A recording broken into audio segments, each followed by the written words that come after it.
आज का हमारा पहला इकोनॉमिक्स का चैप्टर है some basic concept of macroeconomics. पहले तो हम समझते हैं मैक्रो इकोनॉमिक्स क्या होता है। Macroeconomics is the branch of economics that deals with the behaviour and performance of an economy as a whole. Macroeconomics मतलब मैक्रो इकोनॉमी हमारी ऐसी ब्रांच है जो इकोनॉमी के साथ डील करती है, इकोनॉमी के बिहेवियर एंड परफॉर्मेंस के तरह से डील करती है। वो generally study of central issues है, जैसे कि एम्प्लॉयमेंट, हमारे नेशनल के जीडीपी ग्रोथ रेट क्या है, कब बढ़ रहा है, कब घट रहा है। पहले तो हम समझते हैं एग्रीगेट डिमांड क्या होता है। एग्रीगेट डिमांड, एग्रीगेट मतलब कुल भी बोल सकते हैं, हम समस्त भी बोल सकते हैं। डिमांड सभी को पता होगी, हमारी इच्छाएं। एग्रीगेट डिमांड मतलब होता है total expenditure on the purchase of goods and services in the economy during an accounting year। मतलब जो हमारे पूरे साल का इकोनॉमी का खर्चा होगा, जितने भी हमारे इकोनॉमिक्स के खर्चे होंगे, जो भी हमने गुड्स परचेज किया होगा, जो भी सर्विसेज परचेज की होगी, कोई भी खर्चा किया होगा, उसे हम एग्रीगेट डिमांड बोलते हैं। ओके, ये हमारा पहला पॉइंट। एक्सपेंडिचर मतलब होता है खर्चे,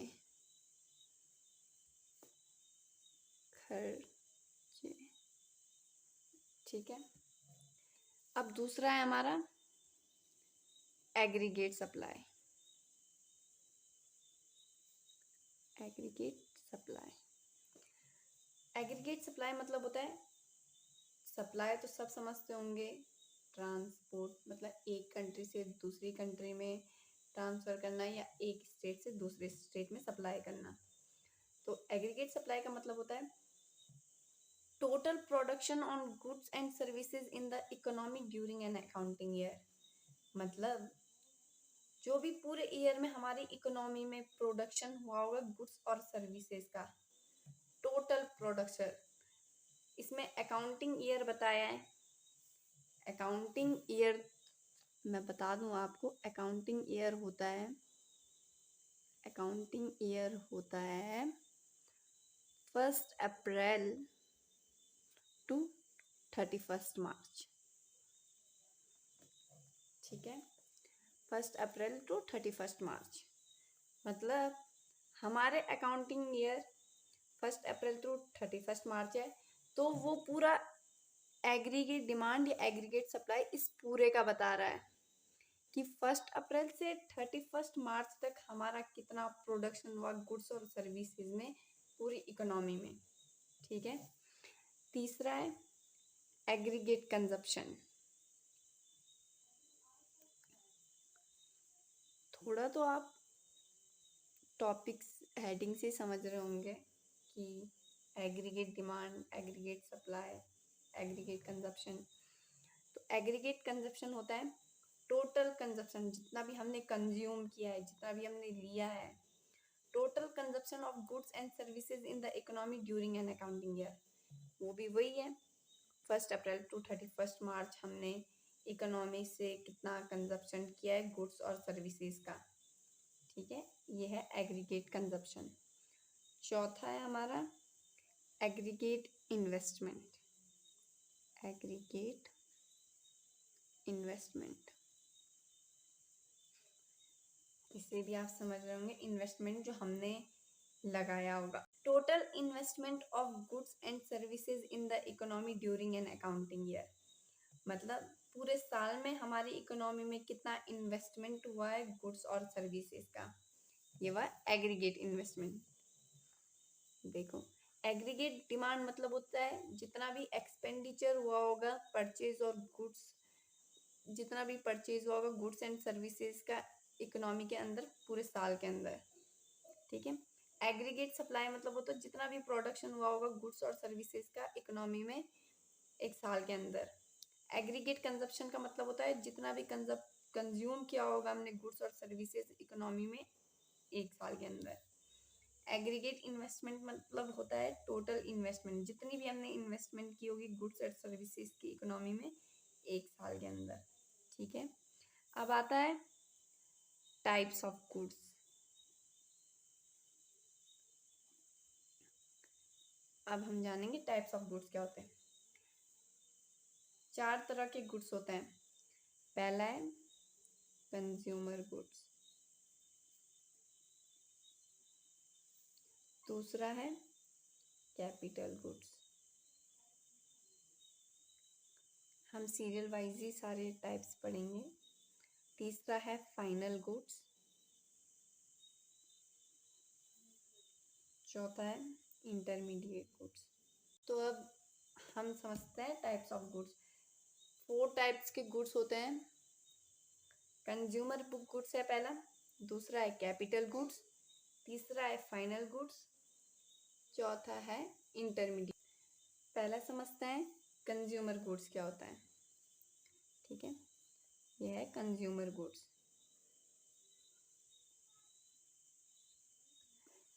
consumer goods are those goods which satisfy human wants directly.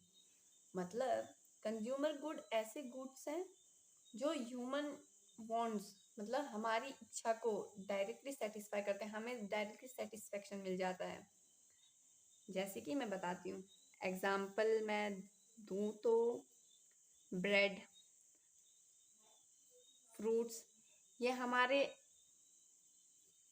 Directly satisfy करते हैं, हमें इसमें कोई प्रोसेस कुछ नहीं करना पड़ता है, ये हमें डायरेक्टली सेटिस्फाई कर देते हैं। ये हमारे कंज्यूमर गुड्स होते हैं। याद रखना, कंज्यूमर गुड्स ऐसे गुड्स हैं जो ह्यूमन वांट्स को डायरेक्टली सेटिस्फाई करते हैं। Example bread, fruits, milk etcetera. ठीक है, कंज्यूमर के अंदर भी 4 टाइप्स के गुड्स आते हैं। पहला है ड्यूरेबल गुड्स। ठीक है, दूसरा है semi durable goods, semi durable goods. तीसरा है non durable goods, non durable goods. चौथा है सर्विस।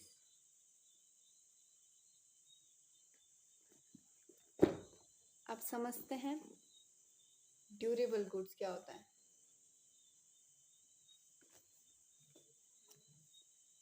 ड्यूरेबल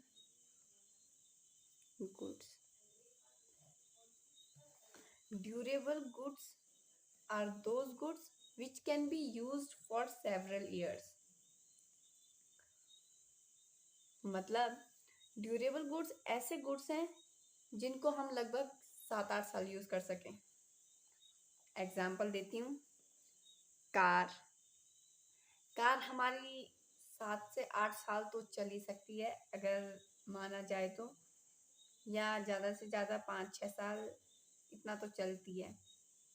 तो कार, टीवी भी हमारा, इसे भी हम ड्यूरेबल गुड्स में ले सकते हैं। टीवी भी हमारा 6-7 साल चल ही जाता है। कंप्यूटर भी हमारा ऐसी है, ये भी इतने साल चल जाता है। अब दूसरा है semi durable goods. Semi durable goods, semi durable goods are those goods which can be used for a period of 1 year और स्लाइटली मोर। मतलब सेमी ड्यूरेबल गुड्स ऐसे हैं जिनको हम 1 साल यूज कर सकते हैं या 1 साल से थोड़ा ज़्यादा। जैसे कि क्रॉकरी, क्लोथ्स, फर्नीचर एक्सेट्रा। ये ऐसी चीजें हैं जिनको हम 1 साल कर लेते हैं और 1 साल से ज़्यादा भी यूज करते हैं। ठीक है, अब हम समझते हैं non durable goods. Non durable goods, non durable goods are those goods which are used up in a single act of consumption. मतलब नॉन ड्यूरेबल गुड्स ऐसे गुड्स हैं जिनको हम एक बार में ही यूज करके वो खत्म हो जाता है, हम उसको दोबारा लेके दोबारा यूज नहीं कर सकते। Example, ink. इंक हम एक बार पेन में, वो पहले आते थे ना इंक पेन, तो उसमें हम यूज करते थे, इंक लेते थे तो हम एक बार ले लेते थे, तो फिर दोबारा हम उसको वापस डाल के फिर से नहीं ले सकते थे। पेट्रोल भी एक बार डाल दिया तो दोबारा नहीं ले सकते। मिल्क, मिल्क की एक बार चाय बन गई तो हम उसको दोबारा वापस से मिल्क नहीं बना सकते। ठीक है, ये होते हैं हमारे नॉन ड्यूरेबल गुड्स, मतलब ऐसे गुड्स जिनको हम एक सिंगल एक्ट ऑफ कंजप्शन में यूज करते हैं। अब हम समझते हैं चौथा है services. Services are those non material goods which directly satisfy human wants. Services हमारा एक ऐसा नॉन मटीरियल गुड है जो डायरेक्टली ह्यूमन वांट्स को सेटिस्फाई करता है, जैसे कि डॉक्टर, ये हमारे नॉन मटीरियल गुड्स हैं, तो ये हमें डायरेक्टली सेटिस्फाई करते हैं। डॉक्टर हो गया, टीचर हो गया, लॉयर हो गया, बहुत सारी चीज़ें।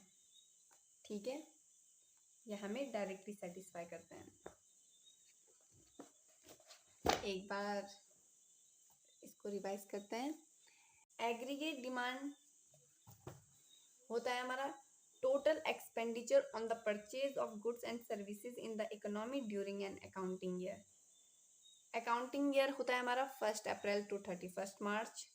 ठीक है, एक्सपेंडिचर मतलब खर्चे, टोटल एक्सपेंडिचर जितना भी खर्चा हुआ होगा, जितना भी परचेज किया होगा हमने गुड्स और सर्विसेज इकोनॉमी के अंदर एक अकाउंटिंग ईयर के अंदर, उसे एग्रीगेट डिमांड बोलेंगे। एग्रीगेट सप्लाई, टोटल प्रोडक्शन होगा जो भी गुड्स का इकोनॉमी के अंदर एक अकाउंटिंग ईयर के अंदर।